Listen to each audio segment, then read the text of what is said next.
오늘 지난 시간 눈에 대해서 살펴봤고 오늘 눈의 신경로 이제 지금 하고 있는 게 12신경입니다. 12신경 중에서 후신경, 시신경, 후신경 했고 시신경 동안 활차, 외전신경 이번 시간 마무리할 텐데 그게 이제 3차 신경과 안면신경도 눈과 연관이 있다. 그래서 지난 시간에 우리 살펴본 거 복습해봐요. 이제는 이 그림을 보고 우리가 이제 이게 뭔지 좀 알아차릴 수가 있죠. 하나씩 봐요. 눈을 이해할 때 제일 먼저 봐야 될 것이 세 개의 막입니다. 세 개의 막. 바깥에 눈동자를 보호하고 있는 막이 공막이고 공막. 그 중간에 있는 게 맥락막이고 맨 안에 있는 게 망막입니다. 망막은 신경세포들이 이렇게 모여 있죠. 그래서 공막이 쭉 진행돼 가지고 끝에 가서 변화한 거예요. 공막이 변화한 게 바로 각막과 결막입니다. 이 부분이 결막이고 여기가 각막이죠. 어떻게 진화한 걸까요? 세포끼리 세포막을 서로 없애가지고 하나의 막 형태로 변화한 거죠. 분화라고 합니다. 누군가가 그렇게 지시를 했겠죠.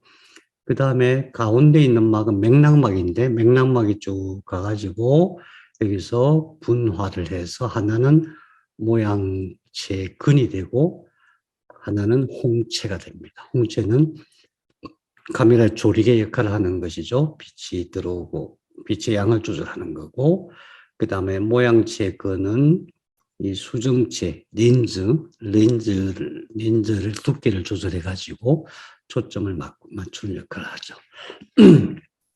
이 중에 제일 중요한 게 맥락막입니다. 왜냐하면 맥락막 속에 모세혈관이 가득 들어있어 가지고 거기서 영양을 공급하고 노폐물을 배출시키고 그 다음에 맨 안쪽에 있는 막이 망막이죠. 망막.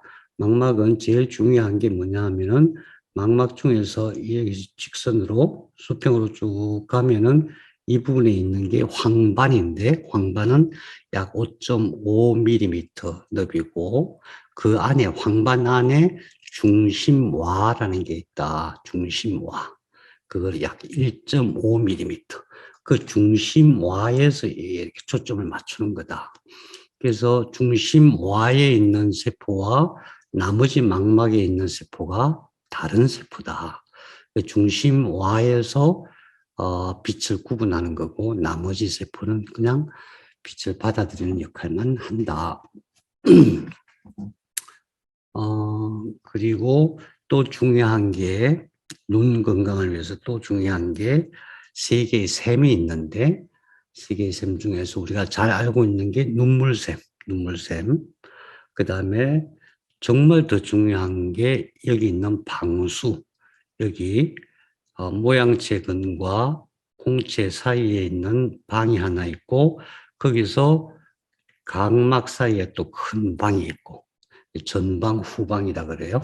그 방에 가득 찬 물이 있는데 그걸 방수라고 한다. 그 방수는 누가 만드냐 하면은 여기 모양체근 끝에서 만든다. 이 모양체근에서 만든 방수가 눈의 안압을 조절한다.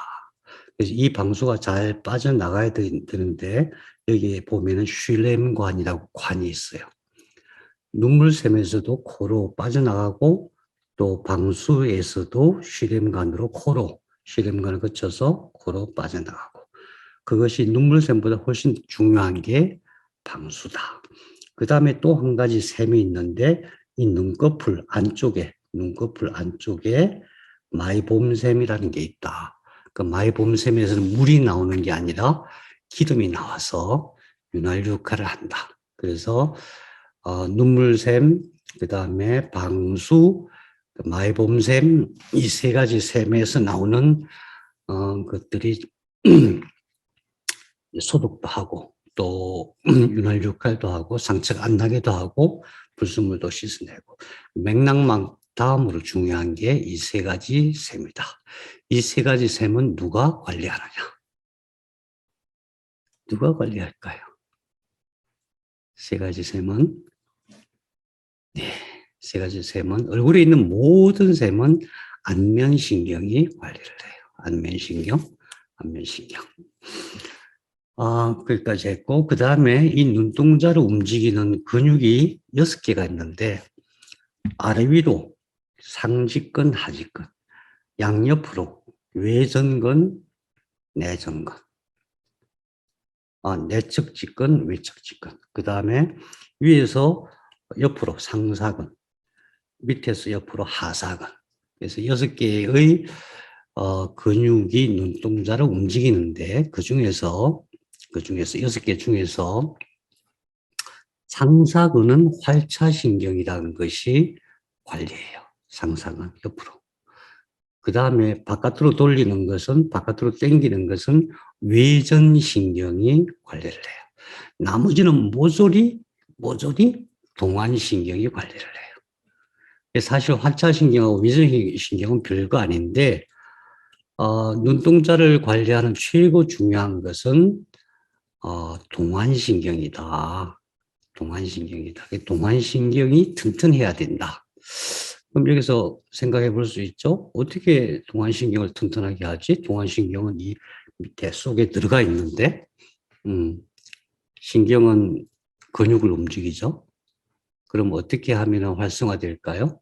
근육을 잘 움직이면 활성화가 되겠죠?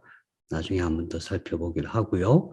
그래서 눈과 연관된 시신경을 포함해서 눈과 연관된 4개의 직접적인 신경, 시신경, 동안신경, 활차신경, 외전신경과 간접적으로 영향을 미치는 안면신경과 3차신경. 이걸 기억하셔야 됩니다. 이상하죠. 12개 신경 중에서 자그마치 12개 신경 중에서 자그마치 6개의 신경이 눈과 연관이 있어요. 뭔가 분위기가 심상치 않아요? 심상치 않습니다. 진짜 심상치 않습니다. 그 다음에, 진짜 중요한 게 이제 이 부분이죠. 예.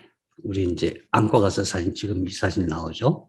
이거는 뭐냐 하면은 시신경. 그러니까 시신경이 눈 뒤에서 시신경이 뇌 속으로 들어가는 그 부분이고, 여기가 중심와, 그러니까 이게 황반이에요, 황반. 이게 황반이고, 황반 가운데가 중심화. 이게 중요한데, 이게 왜 중요하냐. 왜 중요하냐면은, 황반은 실제로 이런 모습이에요. 황반. 이런 모습인데,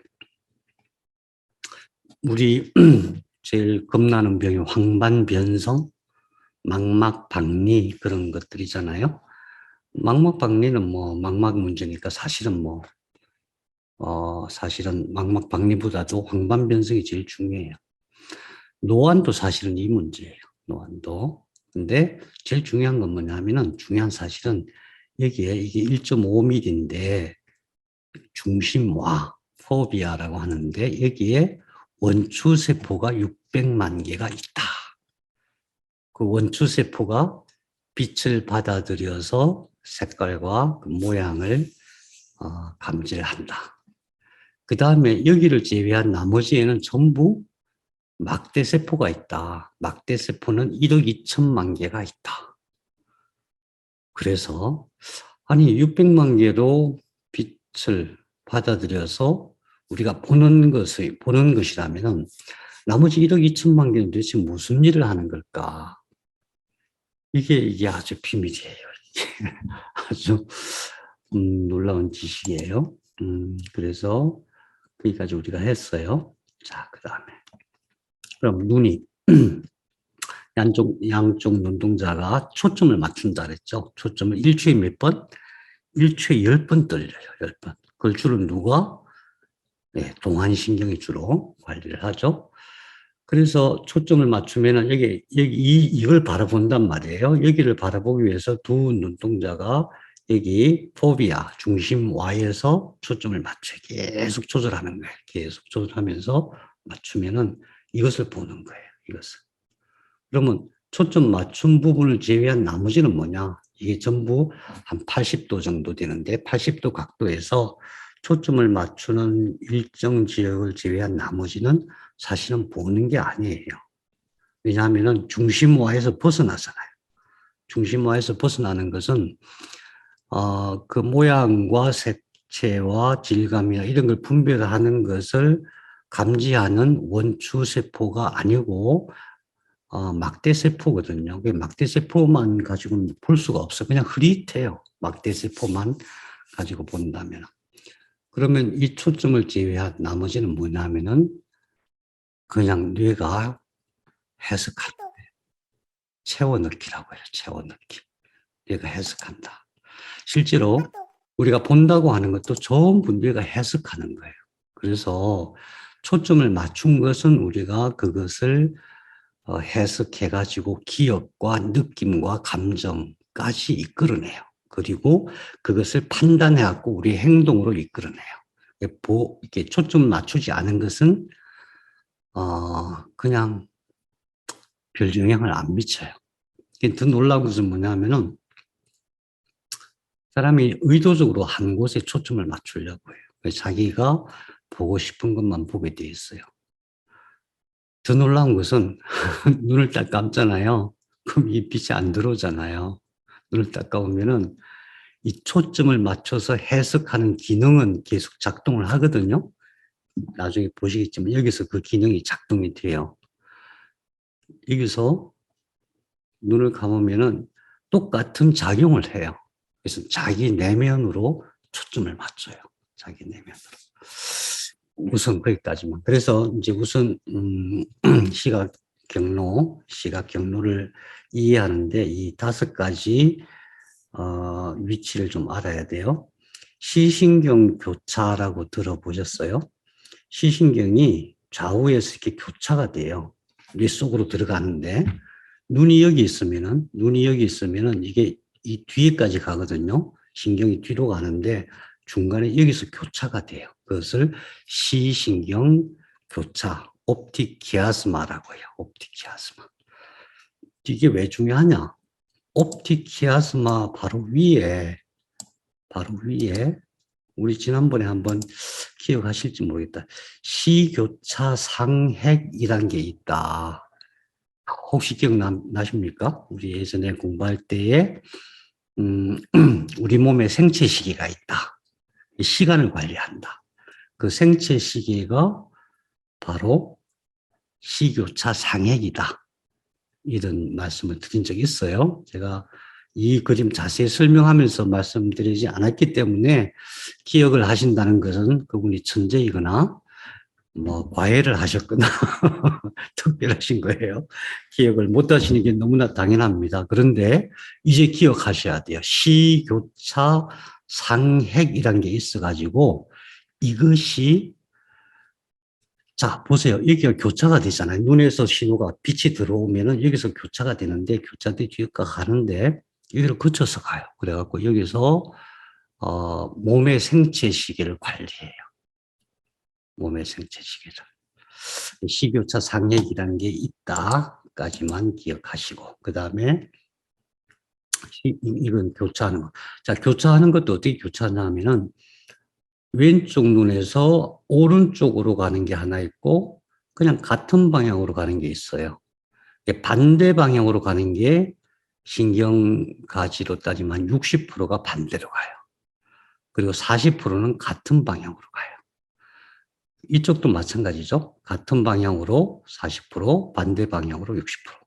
그래서 우리는 항상 눈에서 어떤 문제가 생긴 것만 생각하기 쉬운데 이 경로, 이게 뭐예요? 이 경로? 신경이죠. 신경. 뉴런. 신경 여기도 손상을 입으면 마찬가지로 시각 장애가 생기는 거예요. 그러니까 신경은 항상 그렇잖아요. 세포핵이 있고 통신망 역할을 하는 뉴런이 있고 끝에 수용체가 있고. 그러니까 이 눈동자 망막에 있는 것은 수용체고 이게 바로 통신선이고 그 다음에 핵은 이 안에 있는 것들이죠. 이 안에 있는 거. 그래서 우리가 눈으로 보는 것은 실제로 이 후두부, 이 뒤통수 여기서 해석을 해요. 자, 그게 시신경 고차고 시신경 교차하는 그 지점에 시교차 상핵이라고 하는 핵이 있어서 생체시계의 온도 조절 뭐 이런 걸 해요. 그 다음에 외측설상체라고 있어요. 외측설상체. 외측설상체는 어디냐면은 외측설상체는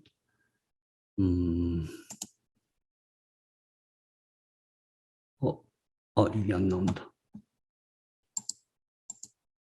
이거예요, 이거. 이거. 그러니까 신경이 교차되는데 이 지점이 어디냐면 우리 뇌줄기가 있잖아요. 척수를 또 올라와서 척수 다음에 뇌줄기가 있고 뇌줄기 위에 시상이 있잖아요. 시상 그 밑에 여기서 이렇게 교차하는 거예요. 교차하는데 시상 밑에 여기가 외측슬상치라고 해요. LGN. LGN. 레트로 제니클레이트 뉴클레우스라고 하는데 지금은 그냥 스쳐 지나가도 되는데 나중에 꼭 기억하셔야 됩니다.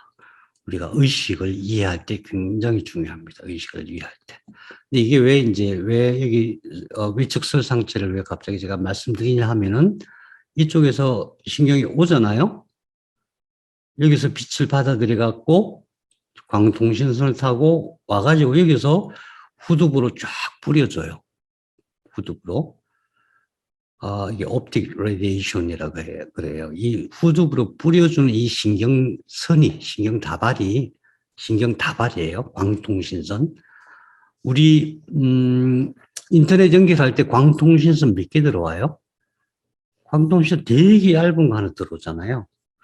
이 광통신선이 몇 개냐 하면 100만 개예요. 100만 개.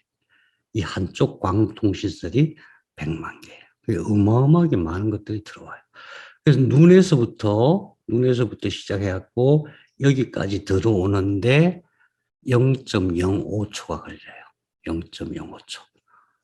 그러니까 후신경하고 비교를 해봐야 돼요. 후신경은 워낙 다급한 위험을 감지하는 데 처음으로 쓰인다 그랬죠. 그래서 딱 냄새를 맡으면 바로 탁 들어가갖고 이 내부 안화전도요. 안화전 거기 가서 위험을 고지를 하는 거예요. 근데 시신경은 여러 가지 경로를 거쳐서 여기까지 오는데 0.05초가 걸려요. 그래서 여기를 뭐라 그러냐면 시각피질이라 그래요. 시각피질. 무슨 뜻이냐면 시각을 해석하는 대뇌피질이다. 대뇌피질이 쫙 있는데 그 중에서 이 후두부 뒤통수 해당하는 이 후두부 전체가 이것을 해석하는 역할을 해요. 신기하죠? 카메라 생각하면 그냥 빛 들어오면 그냥 착하게 하고 이거 뭐다 이것만 해석하면 될 텐데 그게 아니라 얘가 이쪽으로 보내갖고 후두부 전체가 동원돼요. 8개 영역이 동원이 돼요. 여기서 끝나는 게 아니라 이게 상구로 가요. 상구 한번 다시 보죠. 상구 기억나십니까? 상구. 우리 척수 상행로, 척수 하행로 할 때 기억해 보세요. 척수에서 피계로 가는 게 있다 그랬죠. 척수 피계로. 피계가 뭐냐? 상구의 껍질을 피계라고 한다. 이게 볼록 튀어나와 있죠? 이게 상구고 밑에 있는 게 하구인데 이 상구, 뇌줄기의 맨 상단에 있는 이 상구가 시각신호를 담당하고 이 밑에 있는 이것이 청각신호를 담당한다. 그랬거든요. 혹시 기억나십니까? 기억나십니까? 예, 기억나시면 비정상이에요. 그렇지만 그래서 피계 척수로 할 때 이게 상구예요. 이게 상구다. 그래서 지금 이 시각 경로를 이해하는 데는 시각 교차된다. 그다음 교차 상핵이라는 게 있다. 외측 슬상체라는 데서 쫙 뿌려준다. 그다음에 후두부에 시각 피질이 있다. 후두엽이죠, 후두엽. 그다음에 상구로 간다. 원래는 제가 여기까지만 할 거거든요. 원래는 여러분, 원래는요 이렇게 복잡해요. 이거 하나하나가 엄청 중요합니다. 아니, 뭐, 눈 한 번 깜빡해서 보는데 이게 무슨 난리야, 이게? 온 뇌가 이게 다 난리예요, 온 뇌가. 세상에. 이 본다는 의미가, 눈으로 빛을 받아들인다는 의미가 간단한 게 아니에요. 그래서 제가 여기다 써놨죠. 해석. 해석. 해석하는 거죠. 눈으로 들어오면 이게 뭔가 그 해석하는데 거기서 끝나는 게 아니에요. 온몸에 행동할 수 있는 모든 정보를 쫙 뿌려줘요. 그 다음에 더 놀라운 것은 이게 느낌을 만들어내요. 코도 느낌을 만들어낸다 그랬죠. 후신경도, 편도체. 그 다음에 진짜 중요한 게 이게 기억을 만들어요. 단기 기억을 만들어요. 그리고 세상 사람들이 잘 모르는 게 에너지를 직접 받아들여요. 그 경로예요, 그 경로. 이건 나중에 할 거예요. 나중에 하는데 지금 이거 할 수가 없어요. 너무 많아요. 이제 나중에 대뇌 피질 할 때 이거 할 텐데 본다는 것이 무엇인지, 말하는 것이 무엇인지, 생각하는 것이 무엇인지 이런 거를 이런 회로를 통해서 우리가 이해할 수가 있어요. 그럼 굉장히 명료하게 우리가 사람을 이해할 수가 있는 거예요. 자, 그래서 하나씩 봐요. 처음에 눈으로 빛이 들어오면 제일 먼저 이게 어디로 가냐? 제일 먼저 가는 데가 상구예요. 놀랍게도. 아까 상구 여기에서 봤죠? 상구 봤는데 그 상구가 이 잘라서 보면 여기예요. 여기. 그래서 눈에서 쫙 들어오면 상구로 먼저 가요. 상구 양쪽 두 개가 있으니까. 왜 그럴까요? 왜 그럴까? 상구로 간 다음에 망상체로 가서 그 다음에 척수로 쫙 내려가요. 여러분 이거 보시면 혹시 기억이 날지 몰라요. 아이고 왜 이렇게 흐리지? 흐리죠? 아이고 진짜 흐리다. 이거 6번 기억나십니까? 이 파란색은 척수에서 위로 올라가는 거죠. 뇌로. 이 6번이 뭐예요? 척수 피계로. 척수에서 상구로 보낸다. 그 다음에 이 A번, 이 C번, B, 이거. 이거네, 이거. 이 C번. 이것은 피계에서 척수로 쫙 보낸다. 이게 무슨 의미냐? 그 무슨 의미냐 하면은 눈으로 이제 시각 신호가 들어오면은 이게 상구로 보내갖고 척수로 쫙 뿌리는 거예요. 맨 먼저 하는 게 그거예요. 왜 그럴까요? 눈으로 딱 봤어. 눈으로 딱 봤는데 이게 들어가가지고 해석해가지고 여기까지 가는데 0.05초 걸린다 그랬죠. 근데 이게 만일에 이제 해석이 다 끝나는데 여기서 끝나는데 여기로까지 오면 0.1초가 걸려요. 우리가 생각할 0.1초면 아무것도 아닌 것 같은데 그거는 위험을 피할 수가 없는 거예요. 어떤 위험 상태가 차가 와서 쾅 부딪히는데 0.1초 걸려야 내가 움직인다. 그러면은 문제가 심각해질 수 있는 거예요. 상구로 먼저 보내는 이유는 얘를 쫙 보내갖고 몸이 먼저 피해요. 내가 어떤 위험이 발생했다고 생각하기 전에 몸이 먼저 움직여요. 다리가 먼저 움직이고 팔이 먼저 움직여요. 그래서 상구로 먼저 보내는 거예요. 상구로 보내고 우선 상구 그까지만 해요. 그 다음에 여기서 또 편도체로 보내요. 편도체. 그냥 편도체 그냥 암기하세요. 편도체는 감정을 담당하는 영역인데 감정 중에서도 특별히 두려움을 관리하는 영역이다. 편도체, 뇌섬력 이런 게 있어요. 그것은 두려움을 감당한다. 편도체, 아미그달라 나중에 할 거예요. 어쨌든 중요한 것은 우리가 시각 신호를 받아들일 때 몸에서 제일 먼저 나타나는 반응은 뭐냐? 예, 피하는 거, 도망치는 거, 어떤 위험이 있는지 그걸 감지하는 거. 그런데 중요한 것은 내가 지금 위험하다고 판단하기 전에 몸이 먼저 움직이게 한다. 그거예요. 이해가 되시죠? 이렇게 놀라운 역할이에요. 그런데, 망상체에서, 망상체 기억나십니까? 망상체.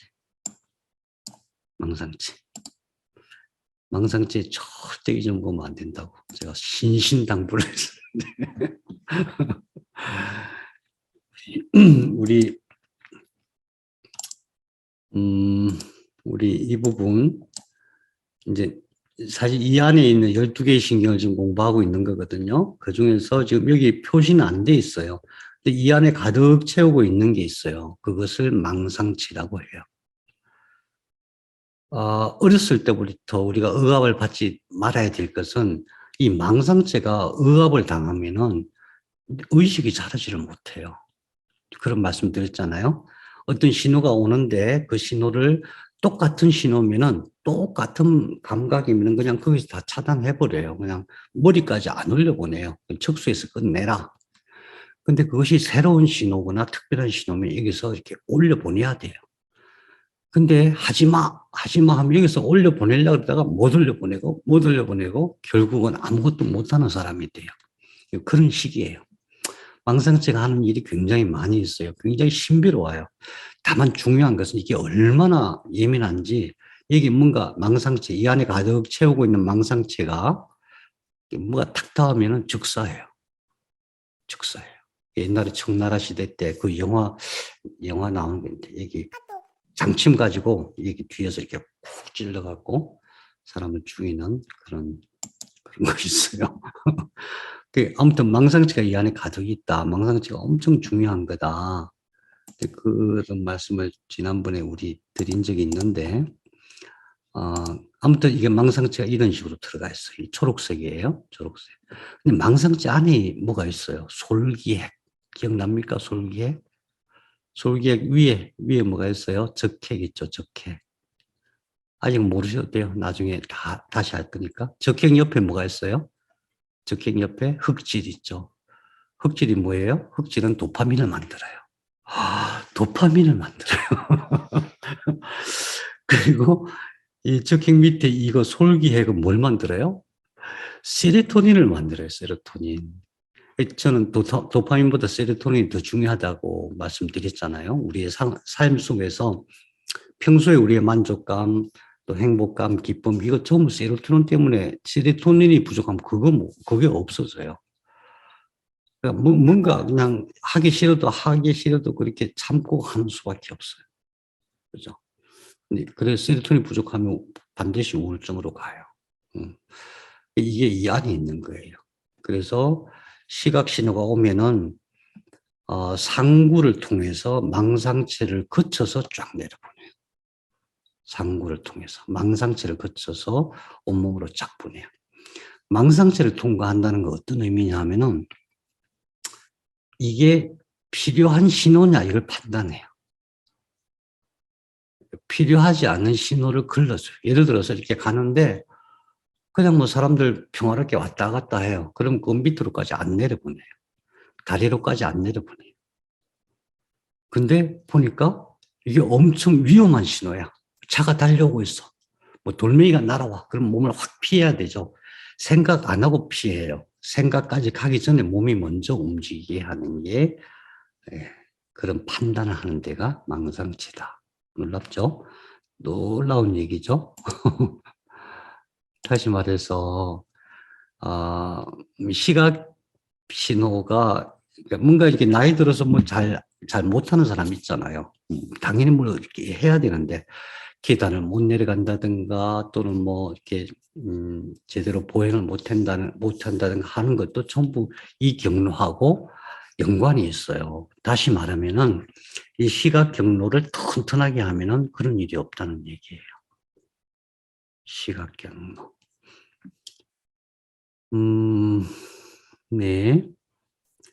그 다음에 또 중요한 것은 이 부분 제가 설명드릴 거예요. 이 부분. 모든 신호는 어쨌든 뒤로 왔고 여기서 해석을 해요. 여기서 1차 해석을 해요. 여기서 비주얼 콜텍스라고 그래요. 비주얼 시각 피질. 시각 피질인데 자, 눈에서 신호가 들어왔어요. 그 외적 설상체를 거쳐서 여기서 100만 개의 다발로 뒤로 쫙 뽑아주는 거예요. 100만 개. 그 그림이 바로 이거예요. 눈으로 신호가 들어와요. 여기 빛이 들어와요. 여기서 교차하죠. 교차해가지고 이게 외적 설상체예요. 외적 설상체에서 각각 옆에 있는 외적 설상체에서 100만 개의 그 광통신선으로 후드 옆으로 보냈어요.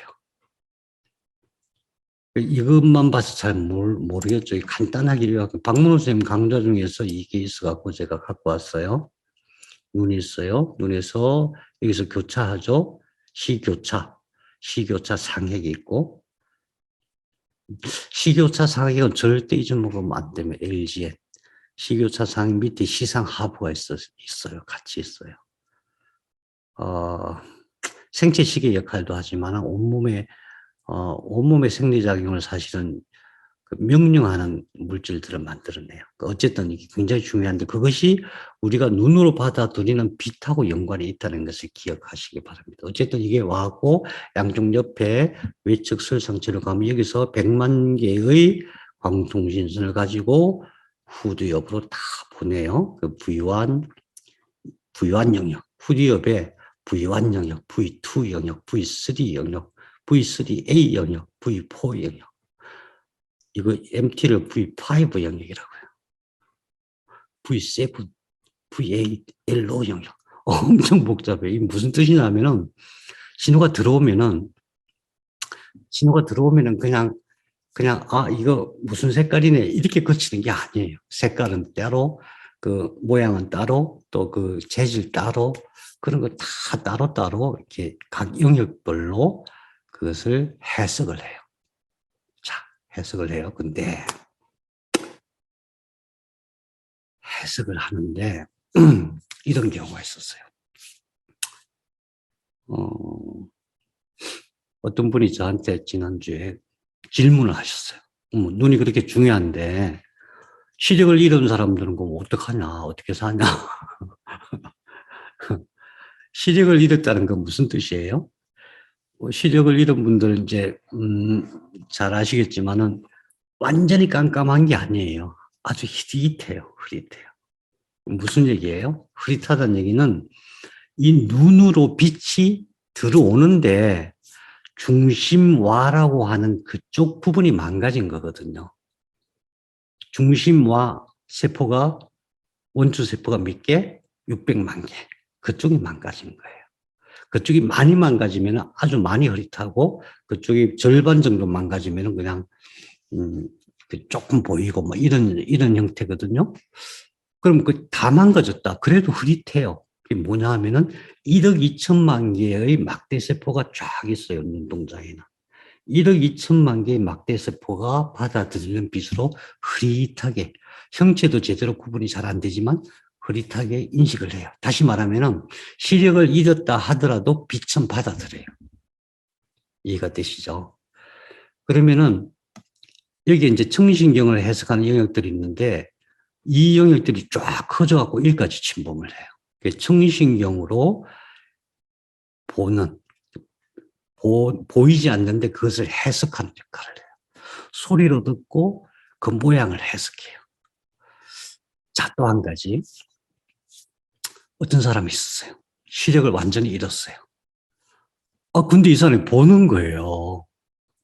이 사람이 모양도 구별하고 색깔도 구별하고 그래요. 시력을 완전히 잃었는데 어떻게 된 걸까?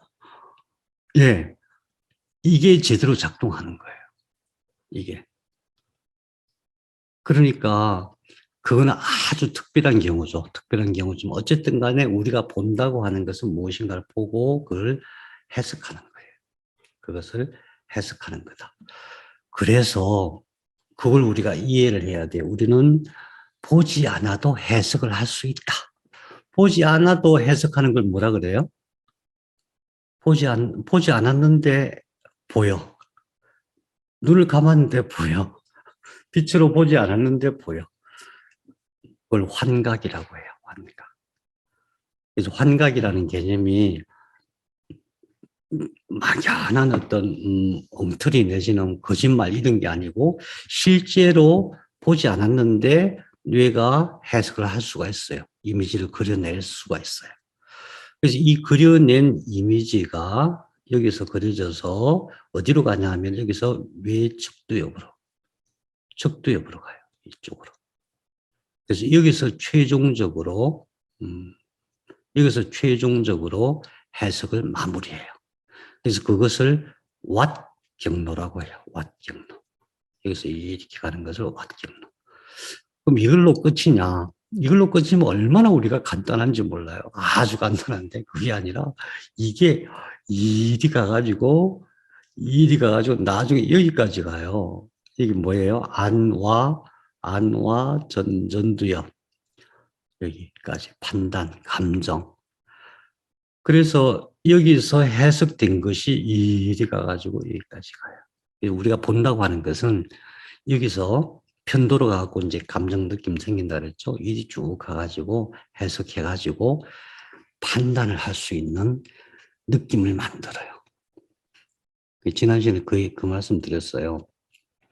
이성보다 감정이 훨씬 중요하다. 현대 뇌과학에 의하면은 이성보다 판단이 중요해요. 그래서 우리가 살아가는 데 있어서는 사실 뭘 잘 알고 뭘 잘하고 이게 중요한 게 아니라 내가 지금 하고 있는 이 순간순간 얼마나 행복하냐, 만족하냐. 이것이 그 사람의 삶의 질을 결정을 해요. 다시 말하면 아름다운 미래를 가져다 줘요. 거기에 이 시각 신호가 아주 결정적인 역할을 하는 거예요.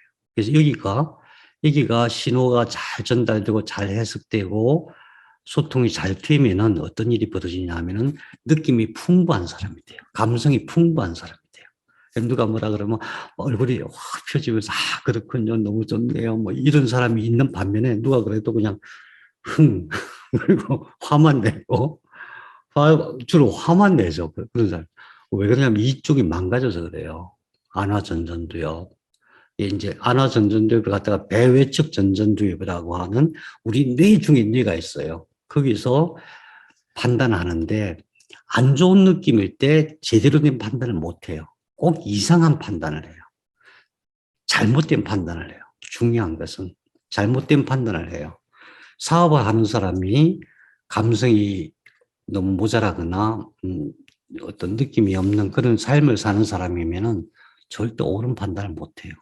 그래서 우리가 그런 사람을 볼 때에 저 사람이 이쪽이 망가졌구나. 이쪽이 망가졌구나. 그 원인 중에 하나가 시각 경로구나. 이렇게 봐야 됩니다. 이게 시각 경로만 가는 경로가 아니기 때문에 시각 경로가 상당히 중요한 역할을 한다. 이 시각 경로라는 건 뭐예요? 눈에서 빛이 들어와요. 빛이. 이게 코나 다른 감각하고 완전히 다른 거예요. 다른 감각은 감각 수용체에서 신호, 파동이 전달되는 거예요. 전자기력으로 파동이 전달돼서 그게 전기적인 신호를 타고 신경으로 쭉 가서 뇌로 가는 건데 이거는 그게 아니고 빛이 직접 들어와 버리는 거예요. 빛이 직접 들어와요. 빛이 직접 들어와 가지고 작동을 해요. 그래서 눈이라고 하는 것은 굉장히 중요한 거다. 그래서 여기 이제 웨어 영역, 그러니까 여기를 왓 경로, 여기를 웨어 경로. 그러니까 왓 경로는 그것이 무엇인가라고 해석하는 거, 웨어 어디냐 이 얘기는 행동을 옮기는, 행동을 유발하는, 행동을 촉발시키는 그 경로예요. 그래서 최종적으로 이게 배외측 전전두엽이라고 써놨잖아요. 이게 좀 생소한 단어라도 꼭 기억하세요. 배외측 전전두엽. 배외측 전전두엽. 뇌 중에 뇌. 이게 이제 피질이, 그러니까 대뇌 피질이 이렇게 했으니까 이렇게 했을 때 이게 뒤쪽이에요. 앞머리에 있지만 이것도 뒤에 해당돼요. 배측 복측할 때 배측의 위측, 배위측, 여기가 전두엽이고 여기가 전전두엽이에요. 맨 앞에. 배부의 위측에 있는 전전두엽이다. 여기 있어요. 이것이 뇌 중의 뇌, 최종 판단을 내리는 뇌예요. 배외측 전전두엽이 건강한 사람이 잘 사는 사람이에요. 모든 삶을 잘 이끌어가는 사람이고 상황 판단을 잘 하는 사람이고 영적인 사람이고 착한 사람이고 그래요. 다시 말하면은 배외측 전전두엽이 망가지면은 감성이 없어져요. 감정이 말라버려요. 그리고 판단을 잘 못하고 특히 화를 자꾸 내요, 사람이. 화를 다른 사람한테, 자기 자신한테 내는 거 어쩔 수가 없는데, 다른 사람들한테도 막 내고 그래요. 그러면 그 삶이 계속 망가지고, 스트레스는 계속 쌓이고, 그래요. 그런데 거기에 시각 신호가 아주 중요한 역할을 한다. 시각 신호가. 네. 저는 다 말씀드렸어요. 근데 사실은 말씀드린 게 아니고, 이거는 제가 간단하게 말씀드렸는데, 이게 굉장히 중요하고 복잡해서 다음에 아주 자세히 할 거예요. 근데 지금 대충 이렇게 알아놓으면은, 그런 게 있구나 하는 정도만 알아놓으시면 되는 거예요. 음. 어, 자, 그래서 우리가 지금 뭐 공부한 거냐 하면은 이 위로 가는 후신경, 코에서 여기죠. 여기로 바로 들어가는 후신경. 그 다음에 눈으로 들어가는 시신경. 그 다음에 눈동자를 전체적으로 관리하는 동안신경. 눈동자에서 일이 들어와요. 여기 있어요. 여기. 동안신경 핵이 여기 있어요. 그래서 눈의 모든 문제의 대부분은 사실은 이 동안신경 핵의 문제예요. 이게 관리자거든요. 망막은 그냥 수용체예요. 망막은. 중심와도 수용체예요. 그걸 관리하는 게 여기에 있다. 여기에 있다. 그러면은 생각해 봐요. 여기 있는 동안신경핵을 어쩌라고? 그죠? 여기 있는 동안신경핵을 어쩌라고? 어떻게 치료하냐고. 여기는 손도 못 댄다며. 수술 못 해요, 여기는. 침도 못 놔요. 어쩌라고. 이 신경핵을, 약해진 이 신경핵을 살려야 되는데 어떻게 해야 되겠어요? 어떻게 해야 되겠어요? 전기밖에 없죠. 저 양반은 맨날 전기, 뭐, 전자기, 뭐, 사실이 그런 거 어쩌라. 사실이 그런 거예요. 그래서 이게 제일 중요하다. 상당히 윗부분에 있어요. 후신경, 시신경, 동안신경, 이렇게 순서대로 정했어요. 그 다음에, 동안신경 다음에 중요한 게 활차신경. 활차신경, 여기 있죠? 여기서 뺑 돌아서 이렇게 나가는 거예요. 활차신경은 눈동자를 옆으로 상상은, 옆으로 이렇게 올리고 내리고 하는 그 역할을 하는 거고, 뭐 별 중요하지 않죠. 이 핵이고, 그 다음에, 아까 동안신경에서 빼먹은 게 참 이 눈꺼풀 있잖아요. 눈꺼풀. 눈꺼풀도 동안신경이 움직여요. 우리가 생각할 때 얼굴이니까 3차 신경이 움직이나? 그렇게 생각이 쉬운데, 그게 아니라 동안신경이 움직인다. 왜? 왜 그러냐면은, 눈의 빛을 차단할 때 눈꺼풀을 탁 닫아요. 언제 빛을 차단할까요? 언제 빛을 차단할까요? 제가 지난주에 그 말씀 드렸죠? 빛이 들어와요. 그 빛이 직접적인 에너지가 돼요. 그 중에 한 가지, 그 에너지 역할 중에 한 가지가 뒤로 쏙 가고 송과체로 간다 그랬죠. 송과체로 가서 세로토닌을 멜라토닌으로 바꿔줘요. 멜라토닌이 만들어져야 잠을 자요. 그런데 이게 빛이 없어야 멜라토닌으로 바뀌어요. 세로토닌이.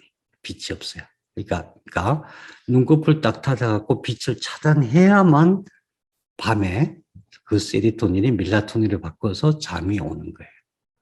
그래서 밤에 불 켜놓고 자는 게 안 좋은 거예요. 근데 중요한 것은 우리가 보는 것은 이것만, 이 가시광선만 빛이 아니고 사실은 전자기파 전부 빛이거든요. 전자기파가. 그래서 주변에 있는 와이파이 같은 것도 껴놓고 아무튼 최대한 전자기기로부터 이렇게 떨어져 있는 게 좋아요. 음, 우선 그렇고, 그래서 이제 동안신경 말씀드렸을 제일 중요하다. 활차신경. 그 다음에, 그런데, 번호가 말이죠. 번호가 시신경, 동안신경 3번, 활차신경 4번. 그 다음에 왜 외전신경이 아니고 3차 신경이 오느냐. 이거 되게 헷갈려요. 12신경을 말하시오. 시험 문제 나온단 말입니다. 재미없으니까 조금, 우리 이거 놀이 조금 하다가요. 여러분, 세상이 엄청 바뀌었죠.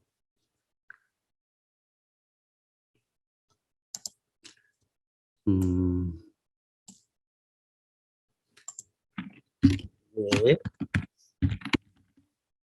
이 뭐야? 라고 제가 물어봐요. 그러면은 내가 샥 대답을 해줘요. 오늘 좀 느리네. 이렇게 느리지 않는데.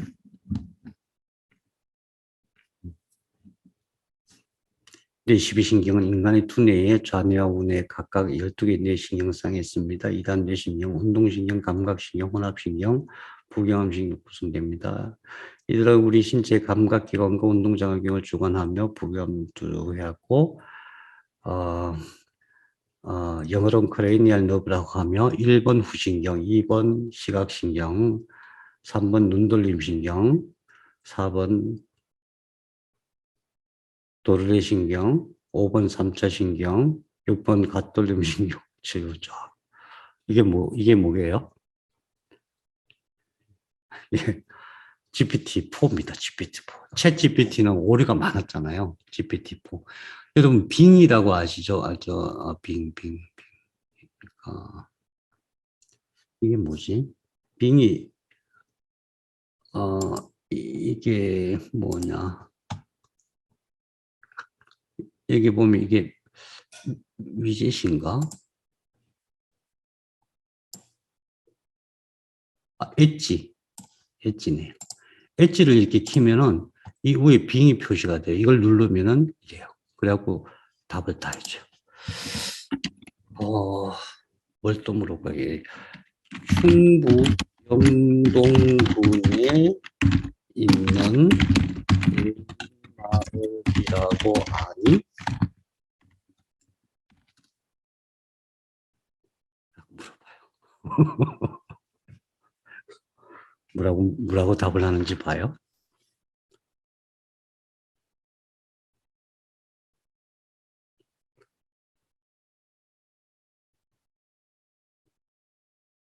오늘 좀 느리네요. 이 시간에 아마 사용하는 사람들이 엄청 많나 봐요.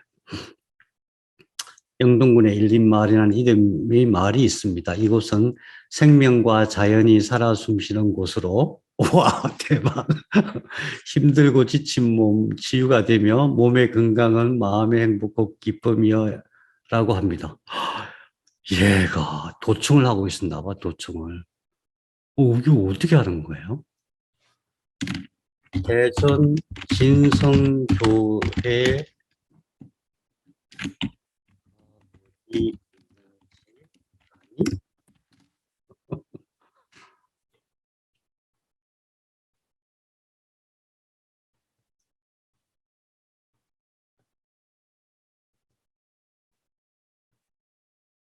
느리다.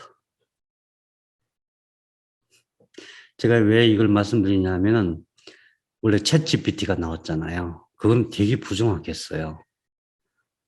죄송합니다. 대전 진성교회 정보가 없습니다. 위치도 모르네. 섭섭하네. 그러면 대구 갈보리 선교.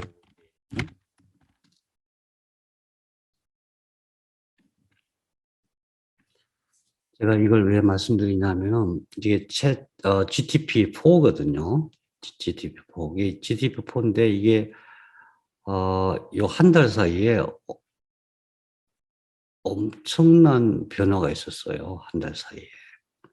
챗 GTP하고는 차원이 좀 달라요. 근데 이게 지금 또 몇 달 사이에 확 변할 거예요. 4에서 5도 될 테고 6도 될 테고. 제일 중요한 건 뭐냐 하면은 얘가 언어를 만들 줄 안다는 거예요. 모든 생명체 중에서 동물과 사람의 차이가 뭐냐 하면은 사람이 언어를 만든다는 거예요. 언어는 이 맥락에 맞도록 순서를 이렇게 순서를 결정할 수 있다는 뜻이거든요. 이게 대단한 일이에요. 그래서 예를 들면 외적 설상체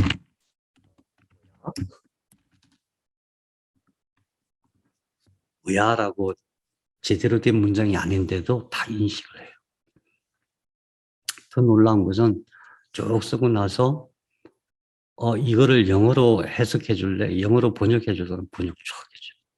이거를 독일어로 번역해 줄래? 독일어로 쫙 해줘. 공부하기가 너무 좋아요. 공부하기가.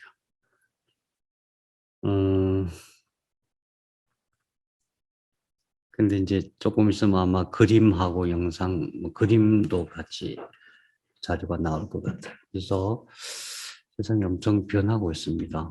요 근래에 세상이 변하는 속도는 어마어마합니다. 음, 뭐 하다가 제가 이걸 했는지 모르겠는데, 어쨌든, 그래서 우리가 이제는 뭘 공부할 때에, 원래 이거 뭘 찾아내려면은 그 정확한 개념을 가지고 단어를 찾아서 키워드 찾아가지고 막 논문 검색하고 엄청 시간이 많이 걸려요, 사실은.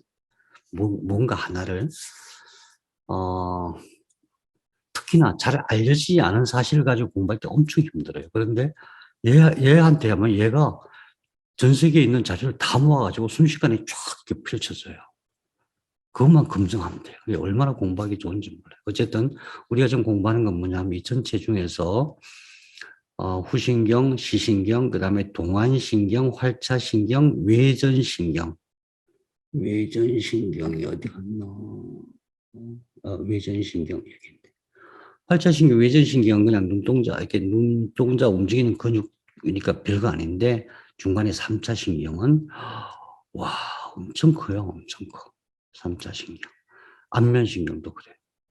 이런 것들이 이 안에 있다. 제가 이거 하나하나의 위치를 잘 알아야 된다. 이 말씀 드리는 게 아니에요.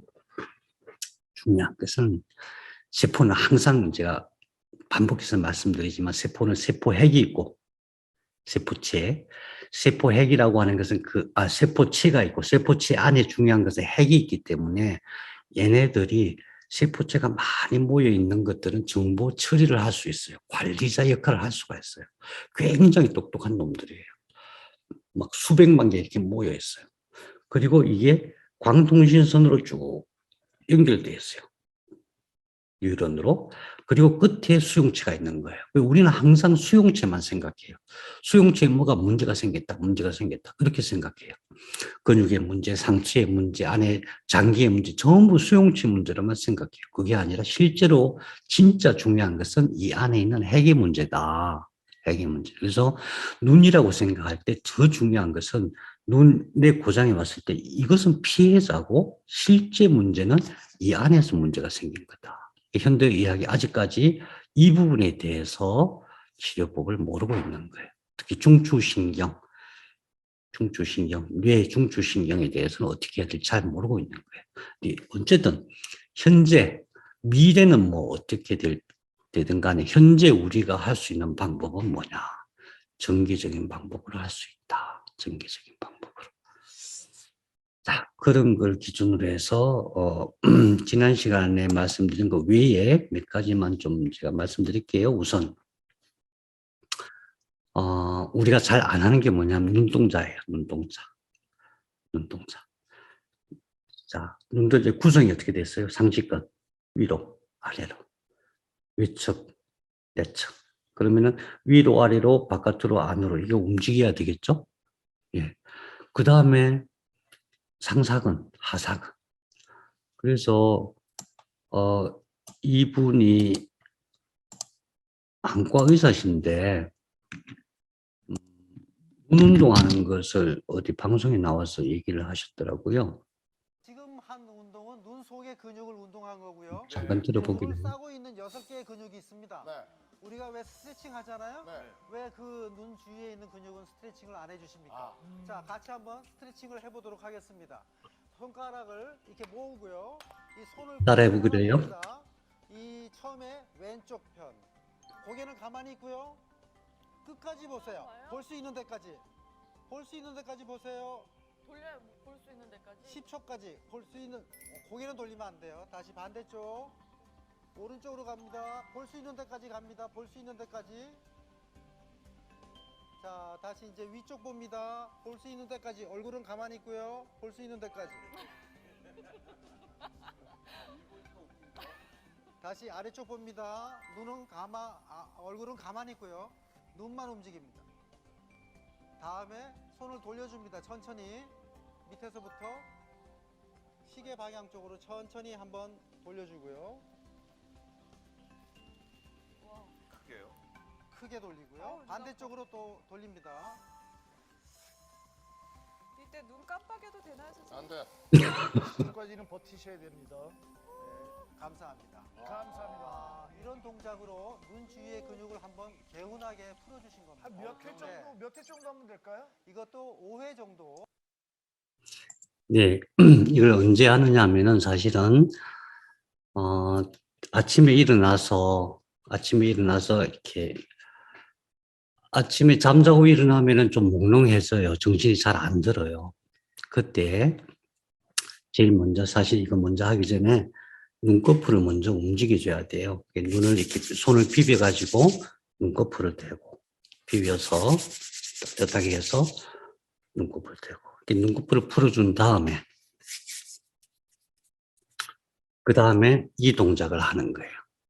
6개의 근육을 움직인다는 것이 결국 눈을 건강하는 데 있어서 제일 먼저 우리가 해야 될 일이에요. 잠잘 때는 주로 이게 많이 안 움직이거든요. 잠 안 잘 때는 우리가 항상 움직이는데, 그리고 특히 컴퓨터 많이 하시는 분들 있죠. 컴퓨터 많이 하는 사람은 근육 안 써요. 모든 근육은 15분 지나면 굳기 시작해요. 15분 지나면.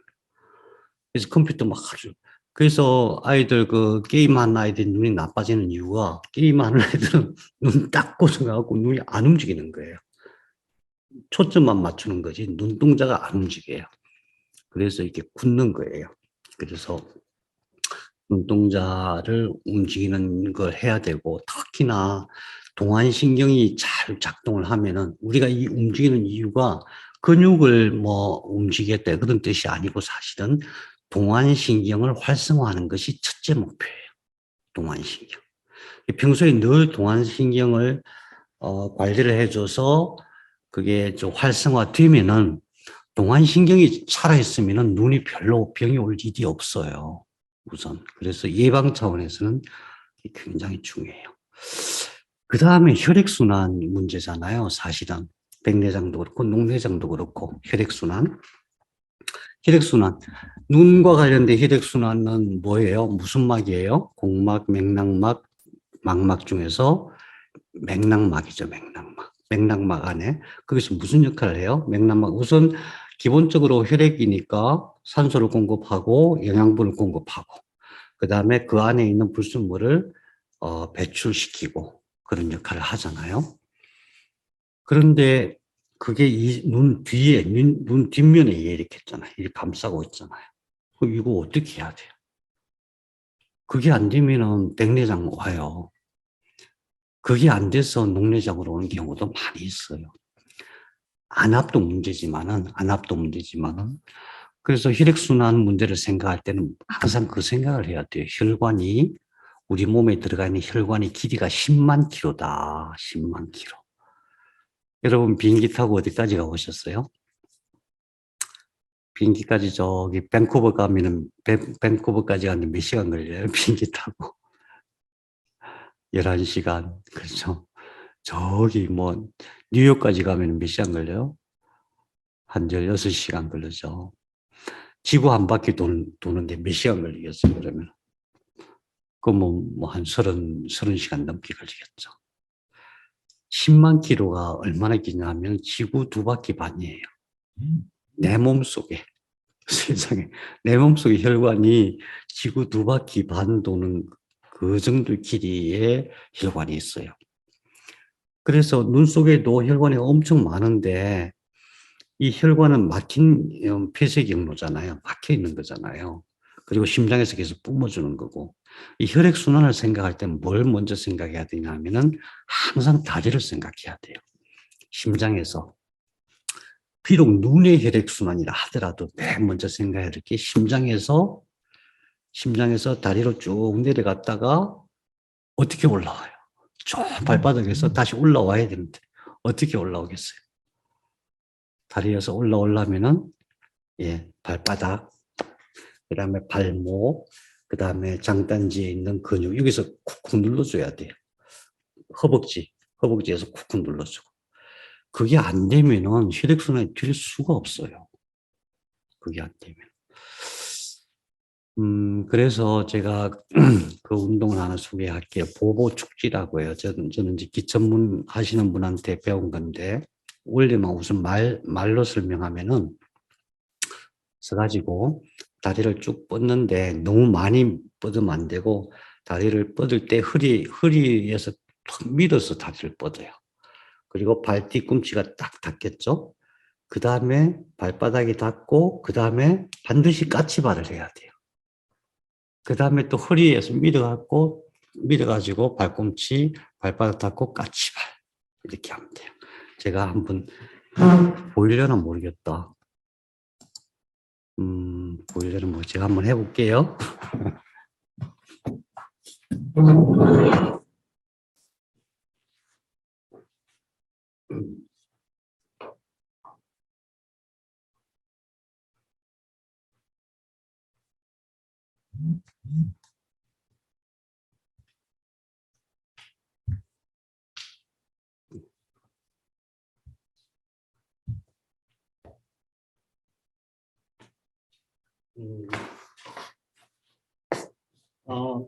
처음에 잘 안 될 수도 있는데, 자꾸 하다 보면 굉장히 쉽게 능숙하게 할 수 있는데요. 이게 다리도 튼튼하게 하고, 허리도 튼튼하게 하고, 무릎 관절도 없애주고, 더 중요한 게 몸 전체 혈액순환을 시켜줘요. 굉장히 중요해요. 굉장히 효과적이에요. 그래서 만일에 허리가 안 좋거나 혈액순환이 전체도 다 안 되시는 분들은 하루에 30분씩 하시는 게 좋아요. 운동장 한 바퀴 천천히. 그런데 그것만 하면 안 되고, 그것만 하면 안 되고, 이거, 이렇게 서가지고, 오른손을 들어서 한번 연습해 보세요.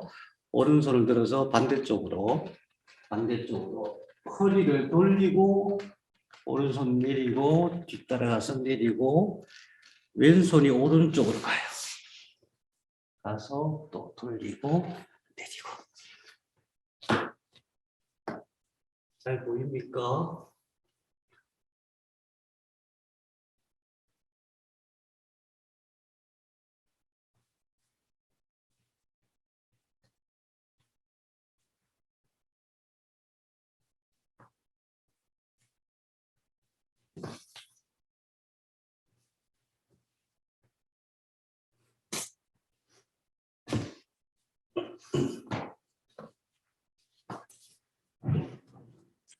나중에 영상이 나올 거니까 한번 보시고 해보세요.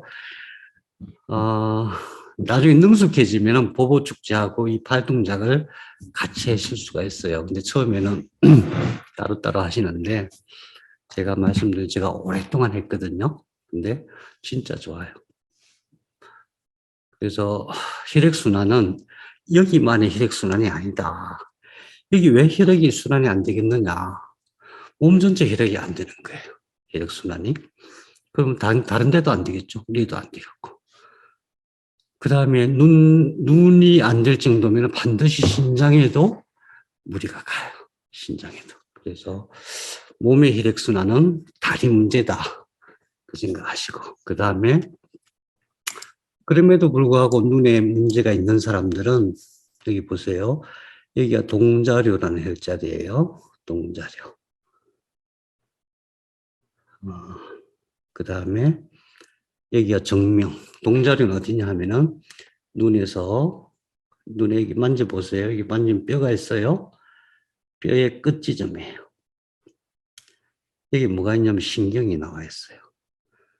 그래서 여기, 그 다음에 눈 안쪽, 여기. 눈 안쪽에 이렇게 만지면은 뼈가 이렇게 쏙 들어간 데가, 뼈가 이렇게, 휜 데가 있어요. 이 수평이 아니고 약간 위에요. 뼈가 휜 데가 있어요. 그 두 군데를 마사지 해주는 거예요. 마사지 해도 되고, 눈이 많이 안 좋으신 분들은 제퍼 붙이는 게 제일 좋아요. 제퍼. 네. 그 다음에 또 한 가지 정말 중요한 게 있어요. 여러분 혹시 음파공이라고 들어보셨어요? 음파공? 음파공. 중국 사람들 굉장히 많이 해요. 소리로. 아니면은 혹시 성가대 하시는 분? 성가대. 성가대 하면은 뭐가 중요하냐면 발성 연습하잖아요. 발성. 발성이 뭐냐면은 분명히 여기서 소리를 내는 건데 온몸이 떨려요. 발성하면서 이 가슴, 늑골이 이렇게 대보면 늑골이 막 떨려요. 우리 사실 말할 때도 움직이거든요. 음악 하시는 분들의, 면역세포가 일반인들보다 10배나 많대요. 왜 그럴까요? 예, 이 발성, 그러니까 소리를 통해서 온몸이 울리게 하는, 몸이 이제 소리통이 되는 거거든요. 그렇게 하면은 순환이 훨씬 더 잘 되는 거예요. 혈액순환이. 그래서 뭐 음파공을 이제 와서 또 배운다 그러면 또 그것도 그렇고, 그냥 노래를 하시면 돼요.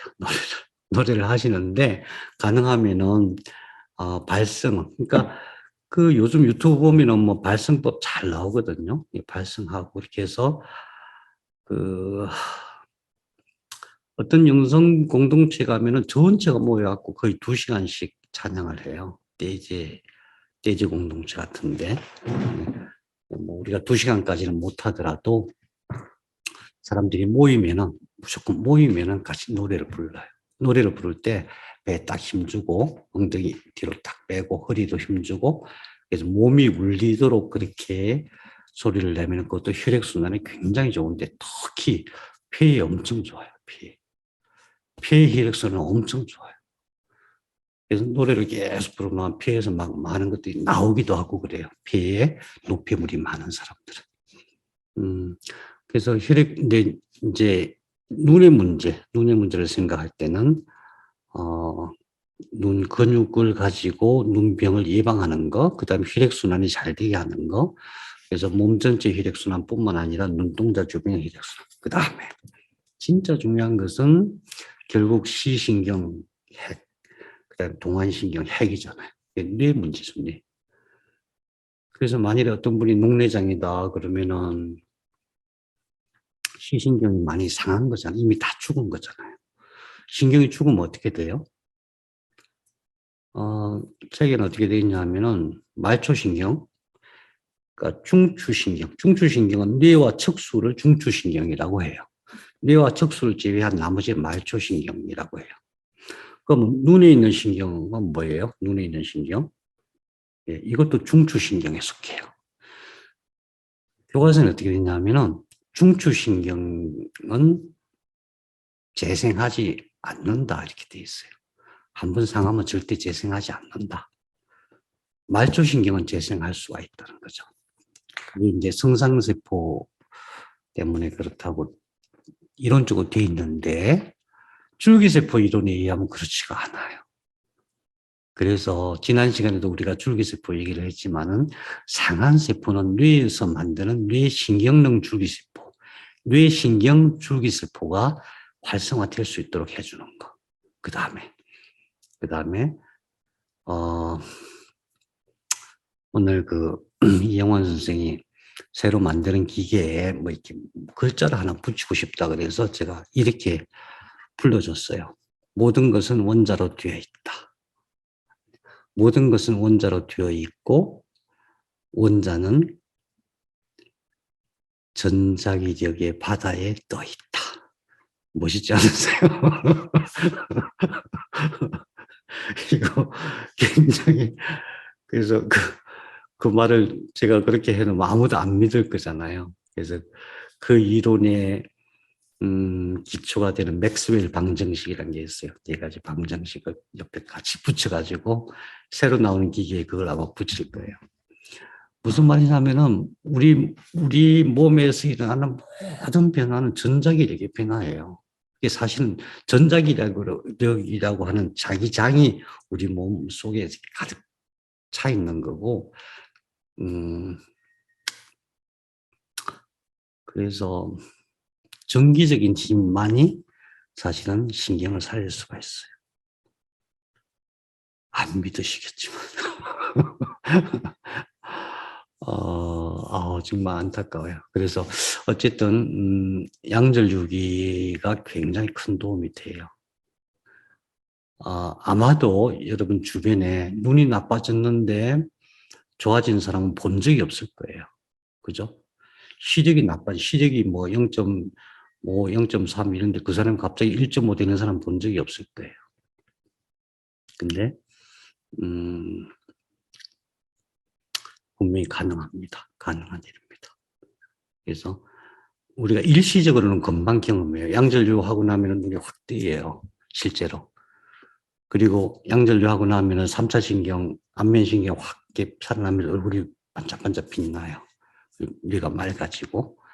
그래서 일시적으로 뇌 속에 있는 신경핵들을 활성화시키고 또 뇌척수액을 잘 순환시키고 하는 것은 뭐 누구나 다 경험하는 건데 그 지속적으로 했을 때에 과연 신경핵이 살아나가지고 스스로 자기가 고쳐내느냐 이 문제거든요. 예, 충분히 가능한 일입니다. 그래서 양전류 세수양생이 굉장히 도움이 된다 이런 말씀을 드릴 수가 있겠습니다. 네, 여러분 혹시 뭐 질문 있으시면 하십시오.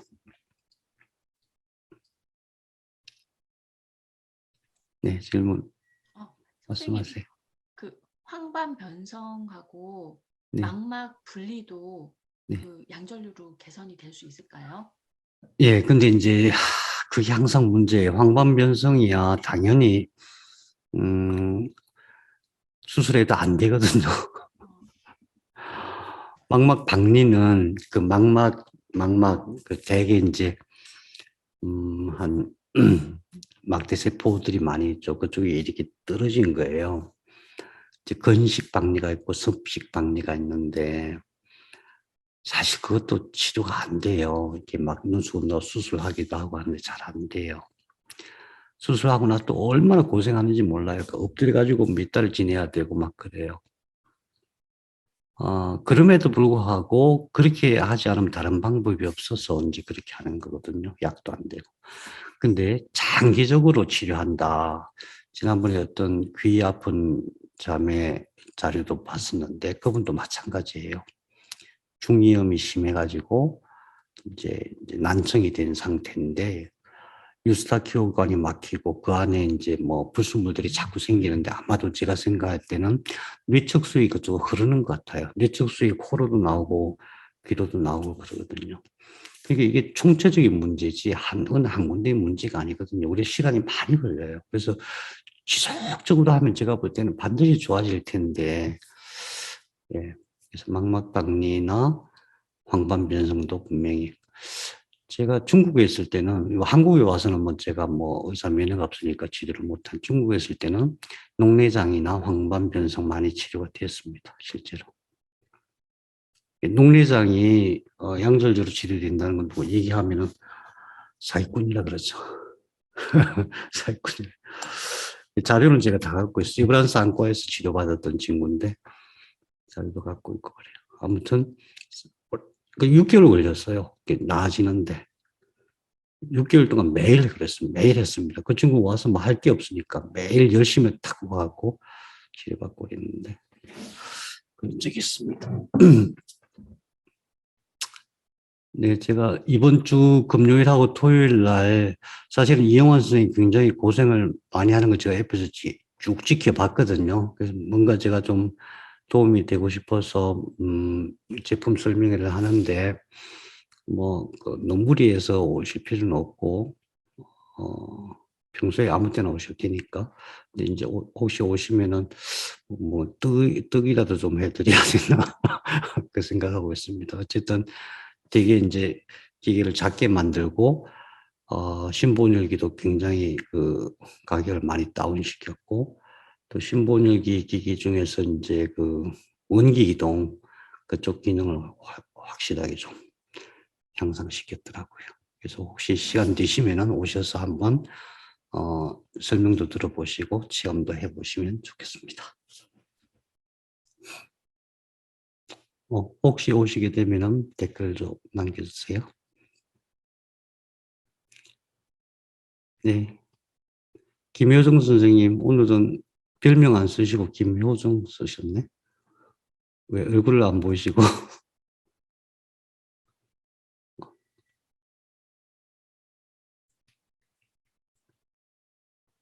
네. 이승민 선생님, 네, 잘 지내십니까? 네, 잘 지내고 있습니다. 그래, 우리 좀 오늘 이상하게 헤어지기 싫은데, GPT한테 뭘 하나 좀 시켜봅시다. GPT한테 뭘 시킬까요?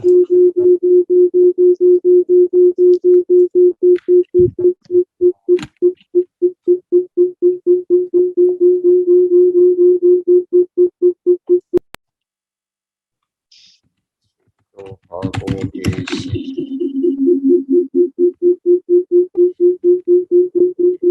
해서 시를 한 편